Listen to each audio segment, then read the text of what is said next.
Stadium's Russ Dorsey right now. First off, reaction. Were you surprised to see that Yamamoto ends up with the Dodgers? Because I thought he was going to be a Yankee. I put the Dodgers in the 2 spot in terms of favorites. What about you? No, I don't think I was surprised at all. I think after Shohei Ohtani signed there, it allowed the Dodgers a pitch that no other team in baseball could make. It's just like, look, we just got the best player in the world who's also your countryman. Come pitch for the Dodgers. And then in 2025, when he's back in this rotation, it'll be you and him at the top. Tyler Glasnow has also come here. And I think it's a little bit of insurance for the Dodgers. If you look at their future, Walker Buehler going to be a free agent after the end of this season. If Walker Buehler, tests the free agent market, you still have Yamamoto. You have Shohei coming back. You have Bobby Miller, who's a stud, Emmett Sheehan. So the Dodgers have really, created a rotation that can compete with anybody in the future. I think if you look at right now, they're going to still have a lot of those young guys. I think, can Tyler Glasnow stay healthy? There are some questions that are still there. But to go out and say, you know what, 12 years, 325, we don't care about the money. We want to win right now, and we want you to be our guy. So the only thing that also kind of steered me towards the Yankees was that there have been players in the past from Japan that don't want to go to a team that already has a star coming from their fellow country, right? So Ohtani just signs with the Dodgers, and Yamamoto certainly likes the spotlight, according to Adam Jones, who's on the show all the time, who knows him well. So I just didn't know exactly what he was thinking. And then evidently he actually really wanted to play with Ohtani. I always thought it was kind of a silly thing to care about sharing the spotlight. I actually also think about it this way, Russ. For Ohtani, he was heavily involved in the recruitment. This takes some burden off of him. I mean, Japanese media will be there in droves regardless, but now they have another person to talk to who's a big deal. So what did you think of that dynamic? No, for sure. And look, it's 2023, about to be 2024 next week.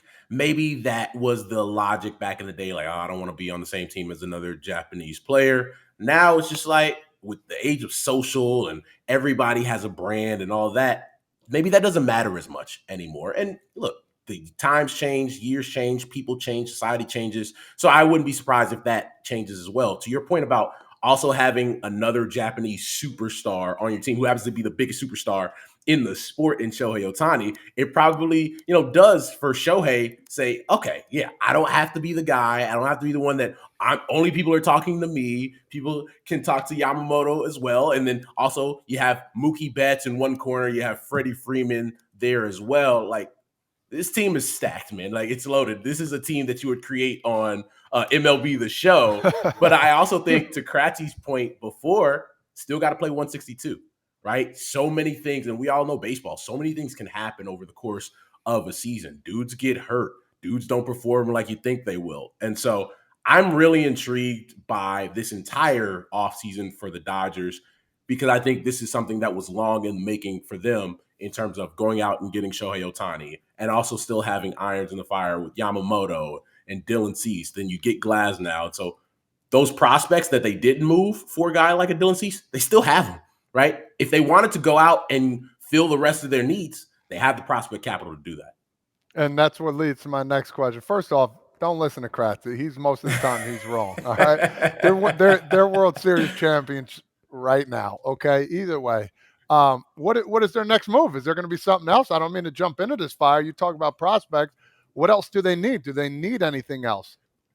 Yeah, I think when you look at their outfield, I know when I was at the winter meetings, they were listening on maybe some outfielders to platoon with Jason Hayward out in right field. But when you can bring in a guy like Manny Margot in the Glasnow deal, that kind of takes care of that. So I wouldn't imagine that they're still looking for outfielders, but you never know with the Dodgers. I think they're looking at relief pitching right now. A couple weeks ago, they were in on Josh Hader and interested in shoring up the back end of that bullpen. Is that where they go at this point? Seeing as Hader's probably going to get the largest deal a relief pitcher, a closer has gotten, who knows? But I don't think you can ever count the Dodgers out of anything when it comes to money. And so I think if they were to do anything, it is to start to address that bullpen.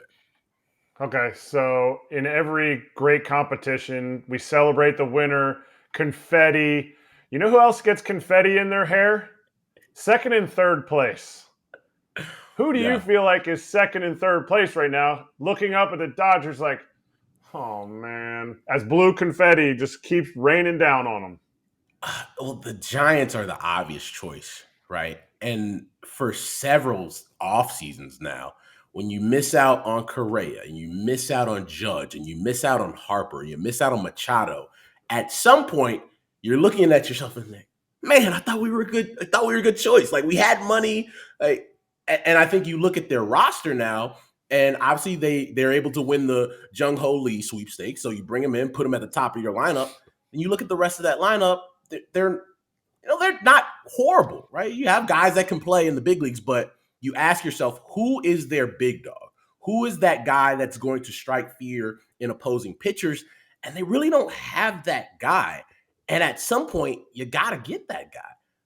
I just don't think this is the offseason, especially if you weren't going to land Shohei Ohtani, where that guy is out there. Could they say, all right, we're going all in on Cody Bellinger?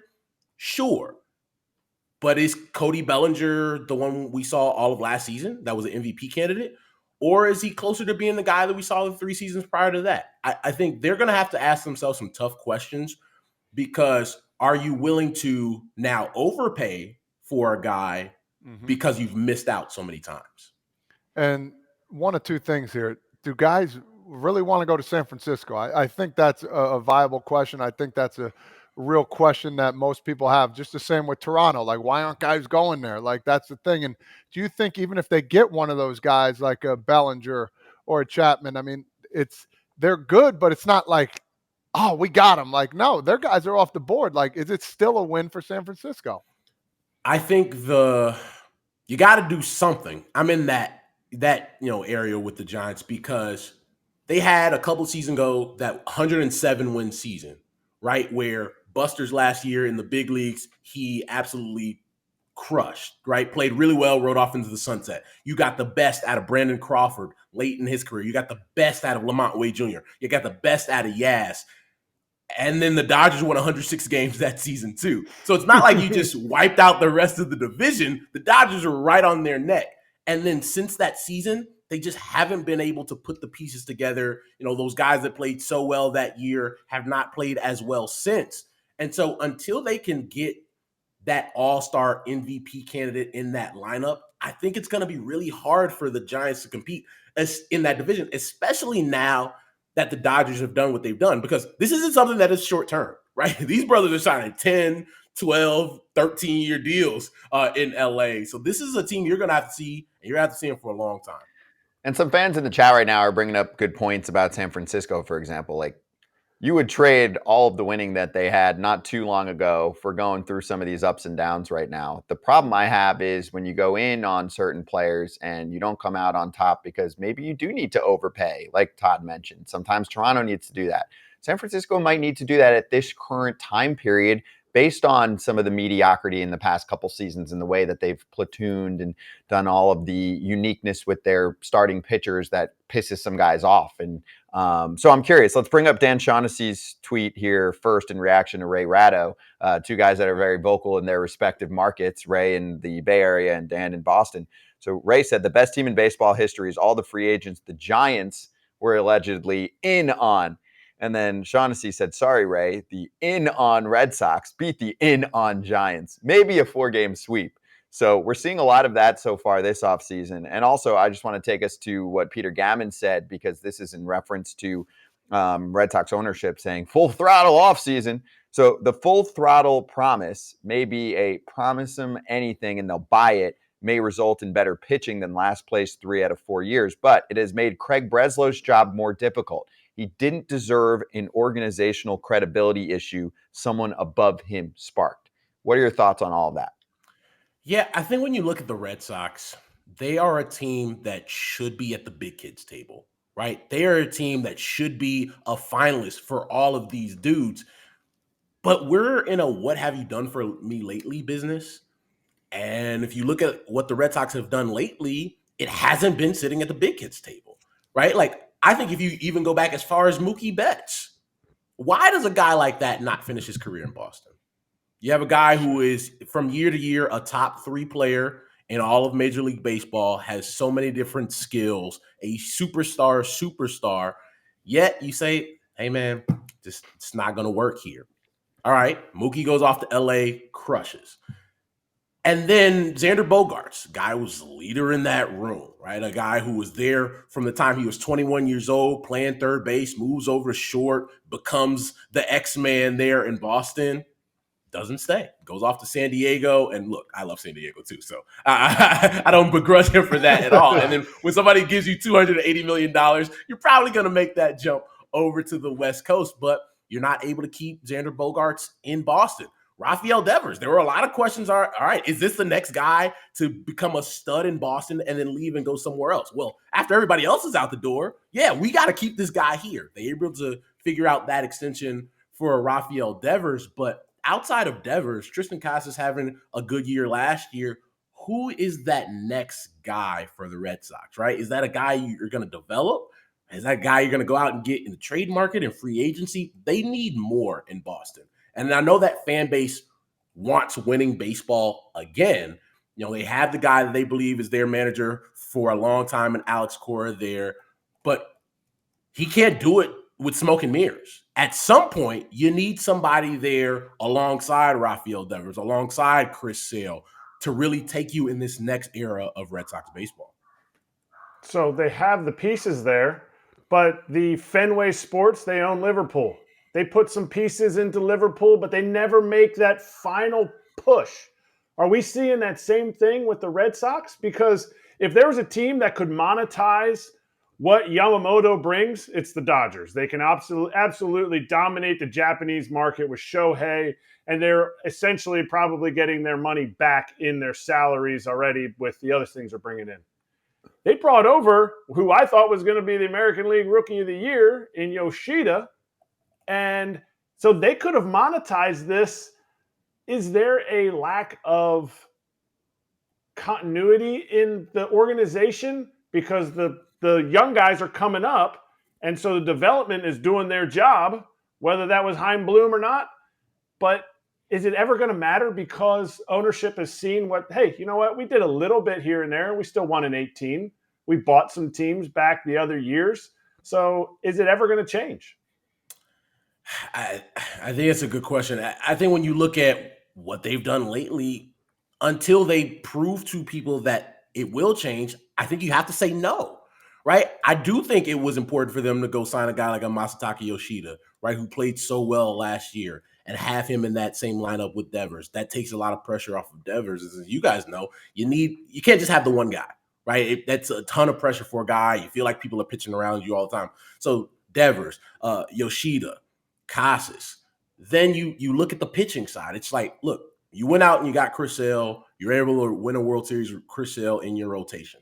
But the health has always been a concern, right? So who is that next guy? Like, I love Brian Bayo. Right? I think he's a great young arm, but who is going to be some of those other guys in that rotation where that young kid doesn't have to feel like, well, I got to be the guy all the time. Kind of similar to how Bobby Miller, was for the Dodgers last year, where everybody's getting hurt, and then you have this rookie having to go out every fifth day and feel like they have to be the guy. But to your point, until they show that we'll make the go the extra mile to bring a guy in, I think they're going to struggle to, and you're going to be in a lot of this, well, we were in on, and finishing in third place. Well, let's finish with this, a little Chicago action for you. And there's some fans in the chat right now that are calling out Jed Hoyer and the Cubs because it's been quite quiet there since they brought on Craig Counsell. So this is one of the popular radio shows out there, right, in Chicago, Waddle and Sylvie.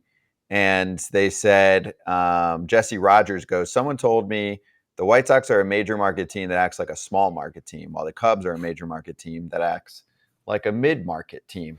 Your chance to go on blast. And I would say we could probably focus on the Cubs right now because I'd say the expectations are higher for them to make a splash this offseason after going through some rebuilding over the last few years. I won't go on blast. I will say I'm a little bit surprised that they haven't done more, right? Like, they've spent $0 on major league talent this offseason. That's a shock, right? When you're getting outspent by the Kansas City Royals, I think that's going to raise some eyebrows here in the third largest market in the country. I think what has been so surprising for those in the industry is that The Cubs made the splashiest splash early in the offseason when they said, you know what? We have a manager that we love, helped us win a World Series here. We're going to move on, and we're going to go get the guy that we consider is the best manager in baseball in Craig Counsell. And I think for many people in the industry, that signaled that, okay, Cubs are back.